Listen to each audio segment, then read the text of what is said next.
हाँ जी, ये जो जज़म वाला जो हरफ होता है वो पिछले वाले हरफ को अपने साथ मिलाता है। हर जज़म वाले हरफ की यही बात है, ठीक है। कि जिसके हरोफ के ऊपर ये वाली जज़म आएगी वो पिछले वाले हरफ को अपने साथ मिला लेगा।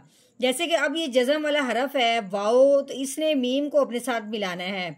ये जज़म वाला हरफ वाओ है, इसके पीछे आइन है, तो इसने आइन को अपने साथ मिलाना है। हर जज़म वाला हरफ इसी तरह ही करेगा। लेकिन जब होता है वाओ जज़म वाला तो उसकी बात थोड़ी अलग होती है। क्यों? क्योंकि जज़म वाला जो हरफ होता है वो पिछले वाले को अपने साथ मिलाता तो है ही, लेकिन उसके साथ साथ उस पर कायदा भी जारी हो जाता है। जैसे कि अब ये वाओ साकिन है, उससे पहले हरफ पे क्या है? ज़बर है। उससे पहले हरफ मीम है, उसके ऊपर क्या लगी हुई? ज़बर। जब भी वाओ साकिन हो उससे पहले हरफ के ऊपर आ जाए ज़ेर, उससे पीछे आ जाए ज़बर, ज़ेर नहीं ज़बर आ जाए, तो उसको कहते हैं लीन। यानी कि उसको हमने नरमी से पढ़ना है, खींच के नहीं पढ़ना। इसी तरह अगर वाओ साकिन हो और उससे पहले हरफ के ऊपर आ जाए पेश, तो वो हरफ मिलाने के साथ साथ एक अलीफ के बराबर लंबा होगा। अब हमने क्या करना है, जब मीम को वाओ के साथ मिलाना है, इसके ऊपर ज़बर है तो इसको हमने नरमी से पढ़ना है, खींचे बगैर। ये वाओ साकिन है, इससे पहले पेश है, इसको हमने लंबा करके पढ़ना है एक अलीफ के बराबर। तो कैसे पढ़ेंगे? मीम वाओ ज़बर माऊ, आइन वाओ पेश ऊ, मऊ। बताने का मकसद ये है कि वाओ साकिन हो, उससे पहले ज़बर आ जाए तो उसको नरमी से पढ़ते हैं बगैर खींचे।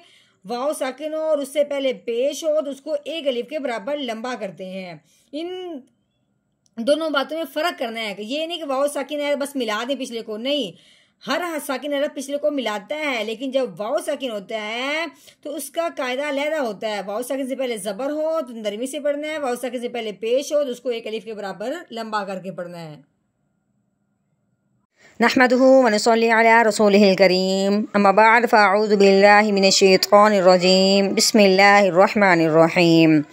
अस्सलामु अलैकुम व रहमतुल्लाहि व बरकातुहू। उम्मीद है आप सब खैरियत से होंगे।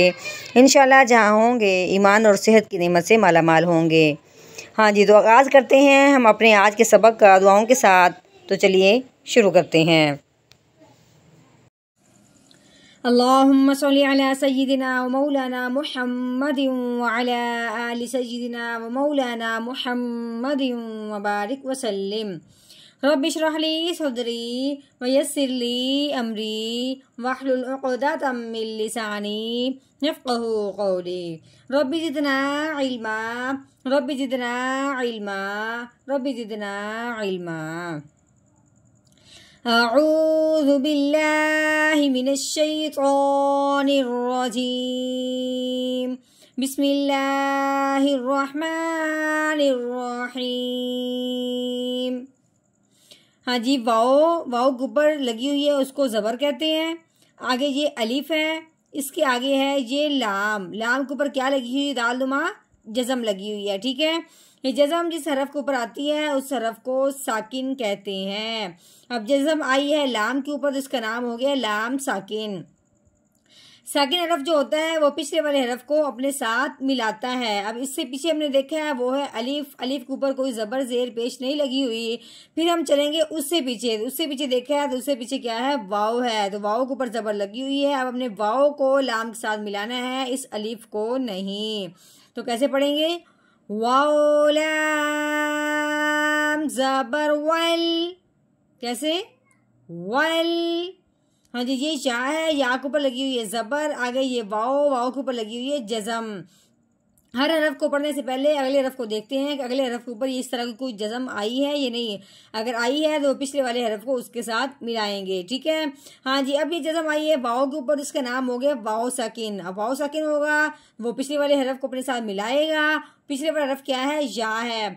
फिर यहाँ एक और बात समझने वाली है कि जब वाओ साकिन हो और उससे पहले हरफ के ऊपर ज़बर आ जाए तो उसे लीन कहते हैं। लीन का मतलब क्या है कि हमने इस हरफ को इसके साथ मिलाते हुए नरमी से पढ़ना है, खींच के बिल्कुल नहीं पढ़ना। तो कैसे पढ़ेंगे? या वाओ ज़बर याओ, वल याओ।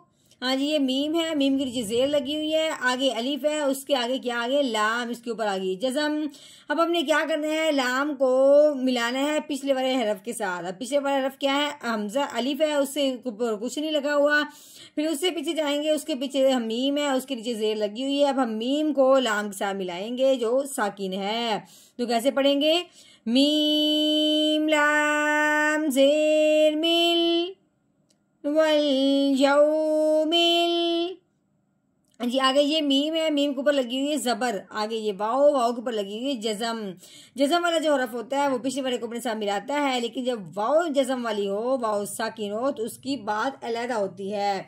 हाँ जी, वाओ साकिन हो और उससे पहले हरफ पे जबर आ जाए तो उसको हमने नरमी से पढ़ना है, खींच के बिल्कुल नहीं पढ़ना, उसको उसके साथ मिलाते हुए। अब हमने मीम को वाओ साकिन के साथ मिलाना है, लेकिन किस तरीके से, नरमी के साथ। तो कैसे पढ़ेंगे, मीम वाओ ज़बर माऊ, कैसे, माऊ।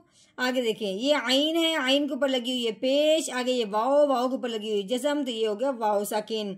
वाओ साकिन से पहले आ जाए अगर पेश, वाओ साकिन से पहले हरफ पे अगर आ जाए पेश, तो वो हरफ उस वाओ साकिन के साथ मिलाते हुए एक अलिफ के बराबर लंबा भी करेंगे।